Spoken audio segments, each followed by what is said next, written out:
শেহতীয়াকৈ ৰাজ্যত চলি থকা SR অৰ্থাৎ স্পেচিয়েল ৰিভিজন ভোটাৰ বিশেষ পুনৰীক্ষণৰ যিটো ব্যৱস্থা কৰা হৈছে তাক আমি জাতীয় সংগ্ৰামী অসমে আমি সমৰ্থন জনাইছো।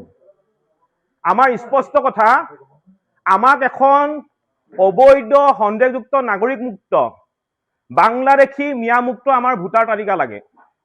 আৰু ইলেকশ্যন কমিশনাৰ অফ ইণ্ডিয়ালৈ আমাৰ এক অনুৰোধ, হিন্দুৱে হওক বা মুছলমানে হওক, এজনো যাতে খিলঞ্জীয়া মানুহক হাৰাশাস্তি নকৰাকৈ এখন শুদ্ধ ভোটাৰ তালিকা তেওঁলোকে প্ৰস্তুত কৰক।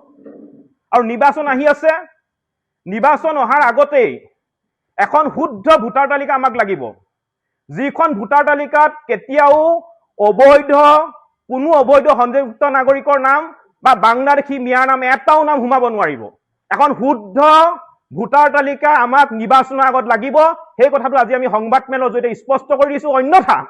অন্যথা কিন্তু অসম আন্দোলনকে কিন্তু ভয়াৱহ পৰিৱেশ আমি অসমত গঢ়ি তুলিম, সেইটো স্পষ্ট কথা। কাৰণ আমি অসমখন বাংলাদেশ আৰু পাকিস্তান আমি হ'বলৈ এৰি দিব নোৱাৰো।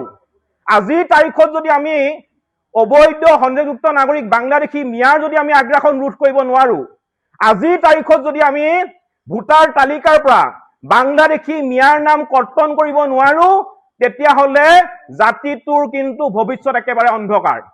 গতিকে আমি কিমান আৰু এই বিদেশী সমস্যাটোক লৈ আমি আন্দোলন কৰিম, কিমান আৰু আমি সংগ্ৰাম কৰিম। আজি কংগ্ৰেছে SRক লৈ ৰাজনীতি কৰিছে। আজি কংগ্ৰেছৰ দিনত 6 বছৰীয়া অসম আন্দোলন হ'ল, 855 জন আমাৰ অসমীয়া যুৱক যুৱতী শ্বহীদ হ'ল, হাজাৰ হাজাৰ বাই ভনী ঘূণীয়া হ'বলগীয়া হ'ল। তাৰপিছত কংগ্ৰেছে আমাক কি দিলে?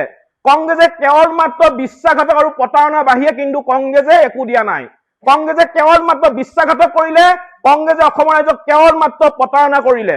2010 চনত বৰপেটাত NRC পাইলট প্ৰজেক্টৰ কাম আৰম্ভ কৰা হৈছিল। আৰু 2010 চনৰ 21 জুলাই তাৰিখে আমছুৱে পাইলট প্ৰজেক্টৰ কামৰ বিৰোধিতা কৰি বৰপেটা জিলাত তাণ্ডৱ চলাইছিল। আৰু সেই সময়ত প্ৰতিবাদকাৰীয়ে বৰপেটা জিলাত থকা খাদ্য আৰু অসামৰিক যোগান বিভাগৰ যিটো কাৰ্যালয় আছিল, এই কাৰ্যালয়টো জুই লগাই দিছিল। প্ৰতিবাদকাৰীয়ে গাড়ী মটৰত অগ্নিসংযোগ কৰিছিল। আৰু তেতিয়া কংগ্ৰেছৰ ইমানেই মিয়াপিতি আছিল যে কংগ্ৰেছে বাংলাদেশী মিয়া সন্তুষ্ট কৰিবৰ কাৰণে, কংগ্ৰেছে আমছুক সন্তুষ্ট কৰিবৰ কাৰণে পাইলট প্ৰজেক্টৰ কাম সম্পূৰ্ণৰূপে বন্ধ কৰি দিলে। এই কথাবিলাক আমি পাহৰা নাই।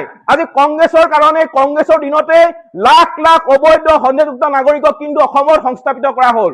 আমাৰ কথা স্পষ্ট এটাই কথা, যে বিৰোধিতা কৰিব লাগে বুলিয়েই অসমৰ উন্নয়নৰ যিকোনো এটা বিষয়ত, অসমৰ জাতিটো উত্তৰণৰ যিকোনো বিষয়ত যদি কোনোবাই বিৰোধিতা কৰে, আমি কিন্তু হাত সাৱটি বহি আমি স্পষ্ট কথা। বিৰোধিতা কৰিব লাগে বুলিয়ে যিকোনো এটা বিষয়ত বিৰোধিতা কৰিব, তেতিয়াহ'লে কিন্তু আমিও হাত সাৱটি কোনো কাৰণতে বহি নাথাকিম। আজি সিদিনা কাজিৰঙা ৰাষ্ট্ৰীয় উদ্যানলৈ দেশৰ প্ৰধানমন্ত্ৰী নৰেন্দ্ৰ মোদী ডাঙৰীয়া আহিছিলে। আৰু তেওঁ কাজিৰঙা ৰাষ্ট্ৰীয় উদ্যানত এলিভেটেড যিটো কৰিডৰৰ প্ৰকল্পৰ ভূমি পূজন আৰু উদ্বোধনৰ কাম তেওঁ আৰম্ভ কৰে। আৰু সেই সময়ত আমি দেখা পালো যে কংগ্ৰেছৰ সভাপতি গৌৰৱ গগৈ ডাঙৰীয়াই এই যিটো এলিভেটেড কৰিডৰৰ যিটো নিৰ্মাণ কাম কৰিবলৈ ওলাইছে তাক বিৰোধিতা কৰিছে। আৰু বিৰোধিতা কৰাৰ কাৰণে এটাই, তেওঁ কৈছে এলিভেটেড কৰিডৰ নিৰ্মাণ কৰিলে বোলে ধূলি বালি হ'ব। আমি আগতে গৌৰৱ গগৈক এজন জ্ঞানী ব্যক্তি বুলি ভাবিছিলো।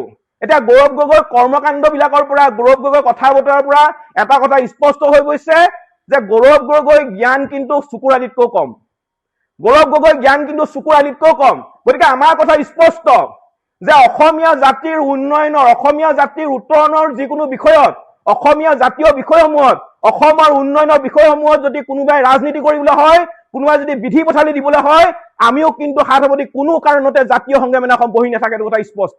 আৰু নিৰ্বাচন আহি আছে, নিৰ্বাচনৰ আগত আমাক এখন শুদ্ধ ভোটাৰ তালিকা লাগিব, যিখন ভোটাৰ তালিকাত এটাও বাংলাদেশী মিয়াৰ নাম সোমাব নোৱাৰিব, এটাও অবৈধ সন্দেহযুক্ত নাগৰিকৰ নাম সোমাব নোৱাৰিব। এখন শুদ্ধ ভোটাৰ তালিকা নিৰ্বাচন আয়োগে নিৰ্বাচনৰ আগত প্ৰস্তুত কৰিব লাগিব। অন্যথা অসমত কিন্তু অসম আন্দোলনতকৈ ভয়াৱহ পৰিৱেশ আমি গঢ়ি তুলিম, সেইটো কথা স্পষ্ট।